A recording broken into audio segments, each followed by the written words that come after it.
The next country that we're going to tackle is India. And India is actually a very amazing country. As you know, this is where we get Kundalini from. Kundalini, of course, being the energy within the body which is activated through all the means in which we talk about here on this channel. It is very deeply incorporated with the sacred secretion process because it is much more so on the energetic scale, how to raise those vibrations and frequencies. But the Indians specifically definitely knew a ton about sacred secretion because they bring up the chakras. They invented the chakras. The Vedas invented all of these wonderful ways in which we can study the human body and really get down to the root cause of healing, anti-aging, anti-disease, and things like that.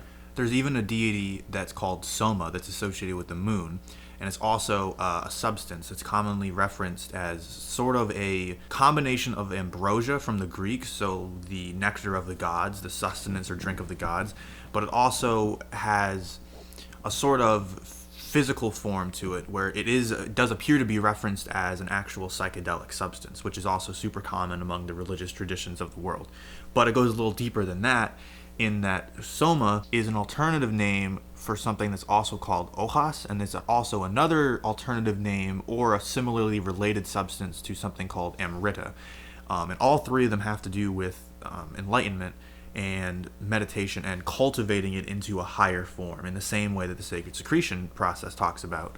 And in particular with Soma, it's associated with a point located on the back of the head called a bindu. It's also apparently a point where it's common for some Brahman practitioners to grow a specifically religiously significant tuft of hair. But regardless, through this point of the back of the head, it's believed this is where you get some basically cosmic mojo, in particular from the moon. And there's a variety of practices, but the main deal is if you cultivate this substance that's generated in your body, you can raise it to your brain.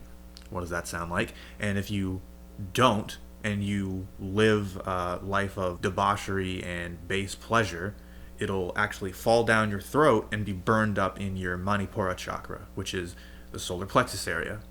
Again, what does that sound like? Even cooler is there's a specific practice that they do which involves essentially bending your tongue back into the roof of your mouth. It's a very, very long process, and it involves, with a trained practitioner, cutting off, eventually severing through specific tendons of your tongue. I'm not recommending anybody does this. I'm just talking about a practice here.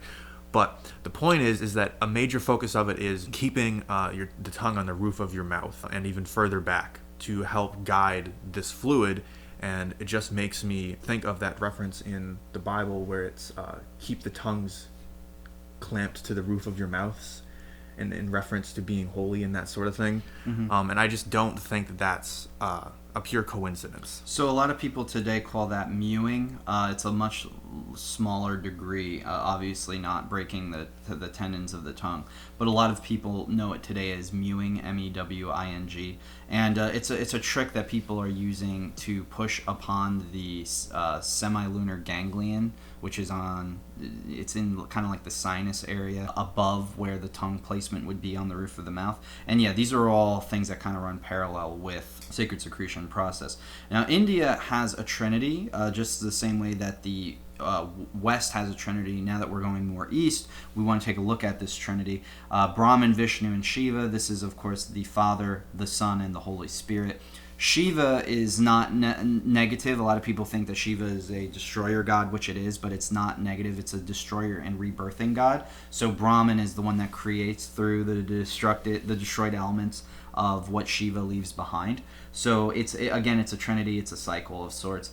And each one of these, Brahman, Vishnu, and Shiva, has their own kind of correlations in many different stories. Vishnu, being the sun, has a avatar. So basically in the Indian equivalents, you have these higher gods, Brahman, Vishnu, Shiva, which is the Father, Son, Holy Spirit Trinity. It's the exact same, essentially it runs parallel with those Western ideologies, whether it's the Greco-Roman or the Judeo-Christian, it doesn't matter. Even Egyptian understands this Trinity, and they believe that the three main gods here essentially take avatar form. So if you've seen that movie by James Cameron, Avatar, basically, yes, like a spirit goes into a body.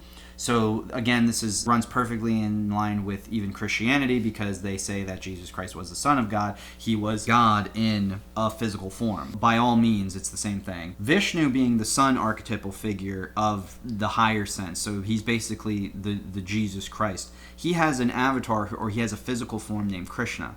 Now, a lot of the time, these forms have blue skin if they're coming from one of these major gods, and this blue skin epitomizes the blue chakra. It's also the blue sky. It means it's supposed to have a reference to being something that is above us, because, a lot of the ancient traditions kind of saw us, the earth, in either the heart center or in the genital center, but definitely not the brain center. So everything from, if you take like the human body and you map it to the heavens, everything that would be from the heavens is definitely higher than us, and this is where these beings would come from. So the throat chakra is elevated, right? It's kind of like in the middle. The neck is in the middle between the head and the body. So they gave these beings blue skin because blue is one of those illuminating enlightenment colors, right? So Vishnu has an avatar form named Krishna. This is where we get the word Krishnamurti. This is, of course, the Christmas of India on December 25th, runs right in parallel with Jesus Christ. The Christos, the Krishna, these names are actually deeply intertwined. They're deeply rooted with each other. Brahman is like Abraham, and Shiva, there is actually Shiva in the Judeo-Christian sense as well. So these concepts are actually quite interlinked. And Krishna himself has a lot of parallels that run in line with Jesus Christ. One of my favorite stories of Krishna is actually where basically he's just chilling and his friends end up being eaten by a large serpent. So Krishna goes into the belly of the serpent and saves his friends. Very simple, but think about it deeply and you'll find that this whole analogy with snakes, analogy with going into the belly of the beast, analogy of saving people out of the belly of the beast being a serpent, a lot of these, of course, play into that Vedic ideology of Kundalini, of swallowing serpents, the serpentine energy which encapsulates people and must be overcome. This is huge in relation to a lot of other spiritual faiths. India definitely has a very deeply rooted understanding of the concepts behind the human body. The unfortunate truth is, and this is just my opinion, I think some of the Veda information is a little complicated. So you have 33 million gods, as they say, but a lot of the time those gods are not really like written down. You're not going to find a list of all the names of the 33 million gods. It's more of an analogy, and people get confused by that because they're saying, well, God is just one thing. How can you have 33 million of them? But 33 is actually just the number of the spinal column. So there's a million. You could think of it like there's a million cells which make up one spinal column each. So there's 33 million gods in a sense, because you are made in the image of God. So it's actually very deep, runs very, very much in parallel with the human body. I think that a lot of it is lost today. One of the other things I really like about Indian culture is they have the exact same nomenclature for the days of the week that the West does. So I don't know the names off the top of my head. Hopefully we can put them up in the video. But each day, so Sunday, for example, in the West, in the Western world, Sunday obviously is the day of the sun. Well, in the Indian translation of their days, it's the exact same planetary objects which rule the same days of the week. So they actually follow that same planetary calendar. And as we have discussed in our video as well, the differences between Western and sidereal or Vedic astrology are very, very, very minimal. And they're both essentially right. It's just from what perspective or angle you're looking at. So the Vedas definitely knew what they were talking about with a lot of this stuff. It's kind of unfortunate that, as we've gotten older, all of these countries, including India, has kind of strayed away from really trying to get a hold of what their spirituality and their religion actually means. But that's kind of the world that we live in, and it's great that we actually have these Indian books like the Mahabharata or the Bhagavad Gita to kind of learn from as well. And I would say that if anybody else is interested in this sort of stuff, definitely check it out. Because, we haven't even read the majority of this stuff because there's just so much material and it's so dense. But it's really, really richly packed with spiritual information. And one thing that I was surprised in the little bit of reading that I've done, just in Eastern traditions in general, is they have a very, very amazing sense of humor, I think. and they incorporate it very well in kind of background ways into their stories. There's another great little story about Krishna when he's a little baby Krishna and he's a little boy and he's outside and some of his friends are eating sweets or something of the sort, and he really wants some, but his mom is like, no dice. So he ends up going and sitting off a little ways from his friends, and he just starts eating dirt. And the implication is that because he's Krishna and he's basically God, he's turning the dirt into sweets, and he can basically do whatever he wants. So he's eating dirt, and his friends eventually go over to his mom, and they go, Mama Krishna, Krishna's eating dirt. And she goes over to him, and she goes, boy, what are you doing, eating dirt? And he goes, I am not eating dirt. And she says, what, are all your friends liars? They say you're eating dirt. And he says, Mother, I tell you truly, there is not any dirt in my mouth.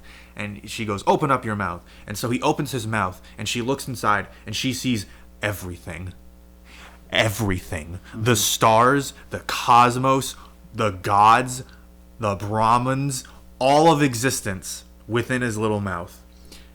And I don't know, I just think that's kind of hilarious. Yeah. But it's also really enlightening in a way because they're sort of telling you that Krishna, which is an embodiment of God, which is the source of everything, so we're all sort of pieces of it, and our goal is to return to it. Everything is within you.